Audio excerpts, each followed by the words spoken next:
Olá, boa tarde a você que está conosco pelo Notícias Agrícolas, no ar mais um boletim acompanhando as informações do mercado do boi.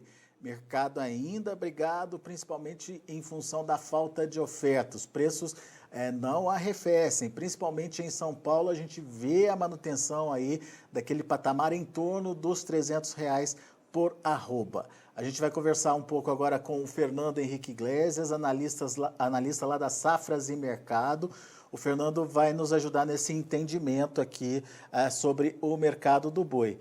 Seja bem-vindo, Fernando. Obrigado pela participação conosco aqui no Notícias Agrícolas.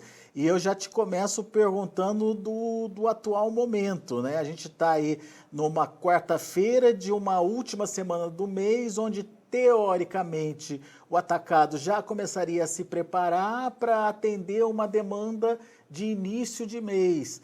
E o que está acontecendo, Fernando? Bom, primeiramente, boa tarde a todos. O cenário continua bastante complicado no mercado do boi gordo. A gente vê uma oferta muito restrita de animais terminados, como você bem falou. Em São Paulo, as negociações acontecem aí a partir de R$ 300, chegar até 305. Mas o contraponto é que o preço da carne bovina ele não sustenta. Você não consegue ver os preços da carne bovina reagindo, o que poderia levar os frigoríficos a ir além desses R$ 305 por arroba em São Paulo. Sem essa contrapartida da carne, é muito difícil que o boi gordo vá além desse patamar de preços que a gente vê hoje no mercado. A carne precisa mudar de preço, mas não tem cenário para isso. O que acontece com o mercado interno, por exemplo, Fernando? Bom, como a gente já conversou anteriormente, a demanda continua muito debilitada aqui no mercado doméstico. A gente vê uma situação bastante complicada nesse início de 2021. O primeiro bimestre, tradicionalmente, é um período aí que conta com muitas despesas para o consumidor médio. A gente fala de compra de material escolar, IPTU, IPVA, são aqueles tributos tradicionais do início do ano, e isso acaba deixando a população descapitalizada. Então, isso já é um ponto para a gente considerar em relação à demanda. Outro aspecto que a gente precisa considerar é o término do auxílio emergencial. Isso mexeu em todo o consumo de base e isso teve um peso muito grande no ano passado. A gente tem essa possibilidade de extensão do auxílio, mas nada confirmado por enquanto. Talvez isso ajude aí na nossa demanda por carne bovina, mas por enquanto a gente não vê isso. E como a carne bovina continua num patamar muito elevado, consumidor médio descapitalizado, a gente vê uma migração para a carne de frango, que é uma proteína mais acessível. Essa mudança da proteína é nítida? A gente percebe isso acontecer e de que forma isso é medido, Fernando? Tem um sintoma muito claro desse processo de transferência de demanda, que é os preços da carne de frango reagindo no mercado, enquanto os preços da carne bovina estão em queda. Então, isso é um sintoma assim, de transferência dessa demanda que está buscando aí um produto mais acessível que cause menos impacto na renda. Nesse momento, como é que estão os preços da carne no atacado? Quando a gente fala de um boi casado aí a 18,20, se a gente fechar a conta da carne, dá uns R$ 270 mais ou menos por arroba. Então, frigorífico que opera apenas no mercado doméstico está com problemas operacionais bastante graves. Então, a gente volta a escutar muito aquele discurso de redução de capacidade de abate, tem férias coletivas anunciadas no Mato Grosso do Sul, enfim, todo esse cenário para diminuir esse impacto do encarecimento da matéria-prima no mercado. E tem surtido efeito, Fernando? Não tem surtido efeito porque os preços estão muito elevados ainda, o preço do boi gordo não tem sinal de queda por enquanto.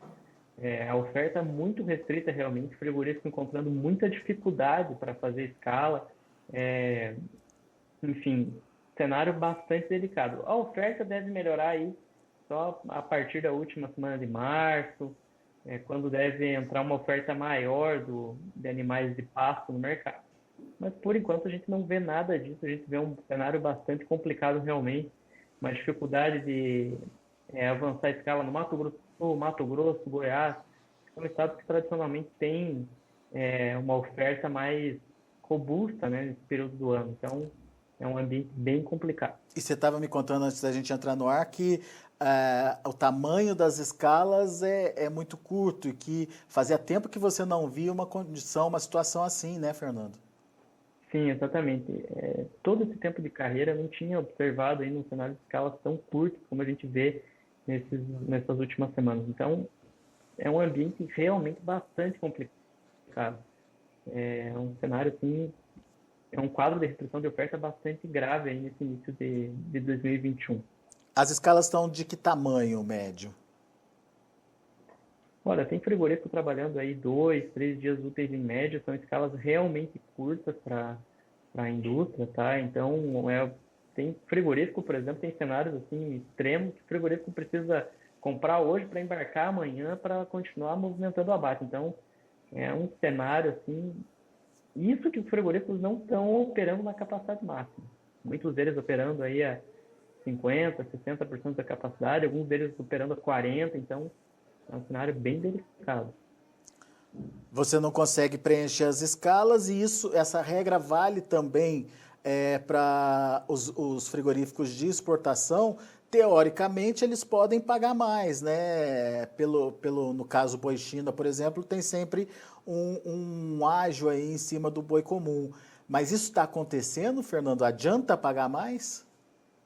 Mesmo esses frigoríficos habilitados à exportação têm encontrado dificuldade para fazer escala. Isso não é exclusividade para frigorífico que está operando só no mercado doméstico.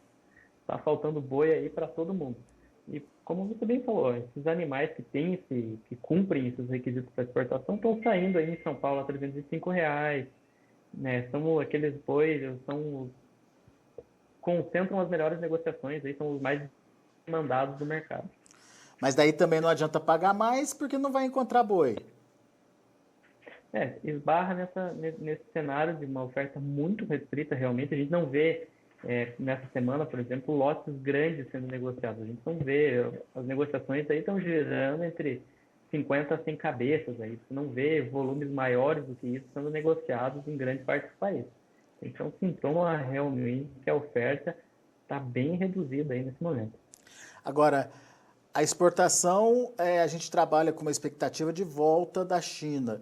Como deve ser, na sua visão, essa volta da China? Primeiro, a China deve vir de forma agressiva comprar a carne brasileira. Segundo, temos essa carne para oferecer para os chineses no volume, na quantidade e na disponibilidade que eles precisam, Fernando? Esse mês de março ele é muito importante para o mercado internacional. A gente pensar que a China está voltando aí do feriado e tem que ser um pouco mais proativa no mercado, comprando maiores volumes de carne. E isso também dá o tom, vai mostrar como está esse processo de recomposição dentro do mercado chinês do plantel de suínos. Se a China vai manter esse perfil atuante ou não dentro do mercado. E realmente, aqui no mercado brasileiro, a gente já tem notícias de que há uma dificuldade aí de conseguir os animais no padrão que a China quer. Então, a gente já vê esse tipo de dificuldade sendo citado no mercado há algumas semanas. Então, tem esse aspecto também que a gente precisa considerar. Isso pode, de alguma forma, mudar a intenção chinesa de comprar aqui no Brasil? Isso muda, de alguma forma, a precificação do produto no mercado internacional, Fernando? Olha, em relação à carne bovina, a China vai continuar comprando do Brasil, até porque não tem outro país com capacidade de atender a China como o Brasil atendeu nos últimos anos. A gente tem que pensar assim, a Austrália vem com graves problemas no seu rebanho, deve estar um rebanho pequeno na Austrália. A Argentina, ela não tem a capacidade produtiva para atender o que o Brasil tem de capacidade, né? E da mesma forma que os Estados Unidos também não conseguem em função do preço. Os preços nos Estados Unidos estão bem acima do boi gordo brasileiro, então o Brasil continua muito competitivo para a pecuária no mercado internacional. E se a China continuar demandando carne bovina, vai ser carne bovina brasileira, vai optar pelo Brasil. Muito bem, o problema vai ser encontrar a matéria-prima para produzir essa carne. Muito bem.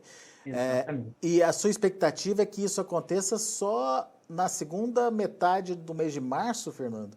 Temos pelo menos, então, mais 20 dias pela frente? Isso, a gente tem que avaliar também o seguinte, boi de pasto. Boi de pasto vai depender também da decisão de venda do pecuarista.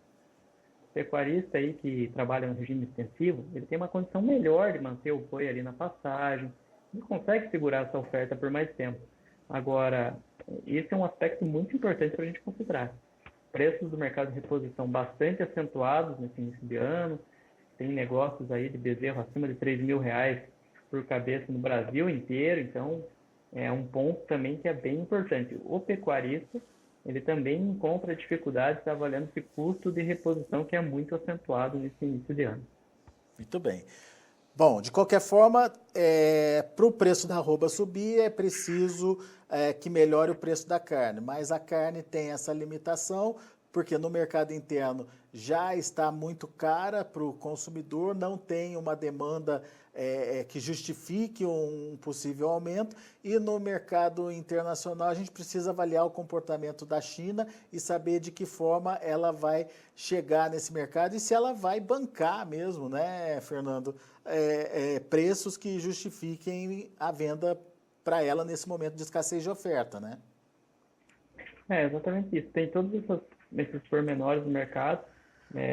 Essa semana, por exemplo, a gente está num impasse nesse mercado de boi, porque ele não consegue, os frigoríficos não têm força para exercer pressão no mercado, mas também não tem força para ir além desses preços que a gente já está vendo agora. O que vai mudar?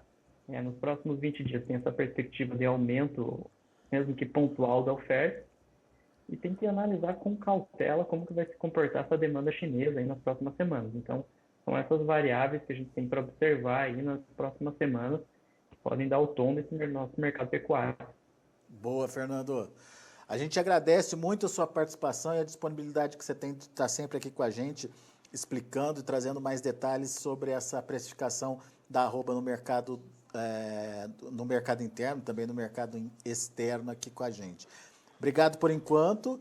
Daqui a pouco a gente traz outras informações e mais destaques também aqui no Notícias Agrícolas, mas eu aproveito para deixar o convite para você, Fernando, que volte sempre e esteja sempre com a gente aqui para nos ajudar a entender esse cenário.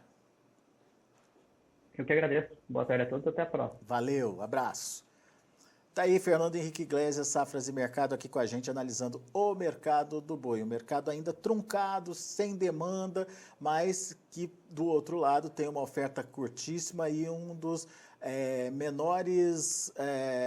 das menores escalas aí para um período, obviamente, de safra, né, que a gente deveria estar nesse momento, de todos os tempos. O Fernando colocou ali que desde que ele trabalha com esse tipo de mercado, ele ainda não viu essa situação acontecer em pleno momento de safra.